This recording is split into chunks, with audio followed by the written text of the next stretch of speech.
እኔ በልቤ ና በደስታም እፈትንሃለሁ መልካምንም ቅመስ አልሁ።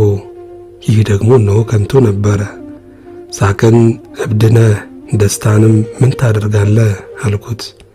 የሰው ልጆች በሕይወታቸው ዘመን ሁሉ ከፀሐይ በታች ሊሰሩት መልካም ነገር ምን እንደሆነ እስካይ ድረስ ልቤ በጥበብ እየመራኝ ሰውነቴን በወይን ጠጅ ደስ ለማሰኘት ስንፍናንም ለመያዝ በልቤ መረመርሁ።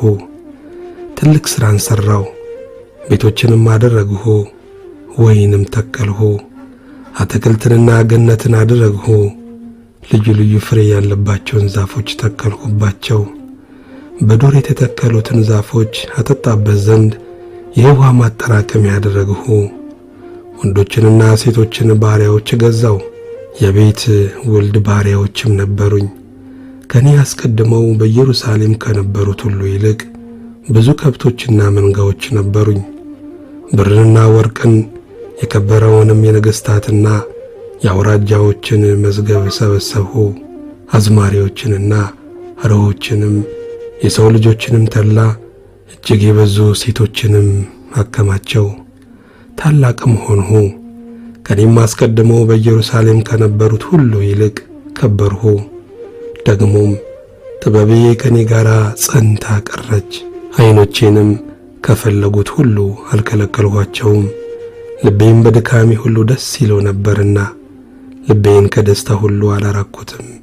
ከድካሜም ሁሉ ይህ ዕድል ፈንታዬ ሆነ። እጄ የሠራቻትን ሥራዬን ሁሉ የደከምሁበትንም ድካሜን ሁሉ ተመለከትሁ። እነሆ ሁሉ ከንቱ ነፋስንም እንደ መከተል ነበረ፣ ከፀሐይ በታችም ትርፍ አልነበረም። እኔም ጥበብን እብደትንና ስንፍናን አይ ዘንድ ተመለከትሁ።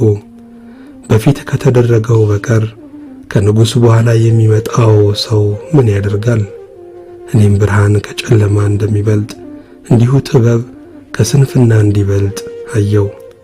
የጠቢብ ዓይኖች በራሱ ላይ ናቸው፣ ሰነፍ ግን በጨለማ ይሄዳል።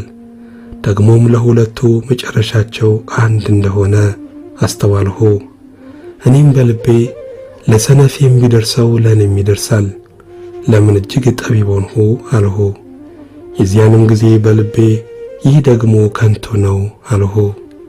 በሚመጣው ዘመን ነገር ሁሉ የተረሳ ይሆናልና ለዘላለም የሚሆን የጠቢብና የሰነፍ መታሰቢያ አይገኝም። አይጉድ! ጠቢብ ከሰነፍ ጋር እንዴት ይሞታል? ከፀሐይም በታች የተሠራው ሥራ ሁሉ ከብዶብኛልና ሕይወትን ጠላው።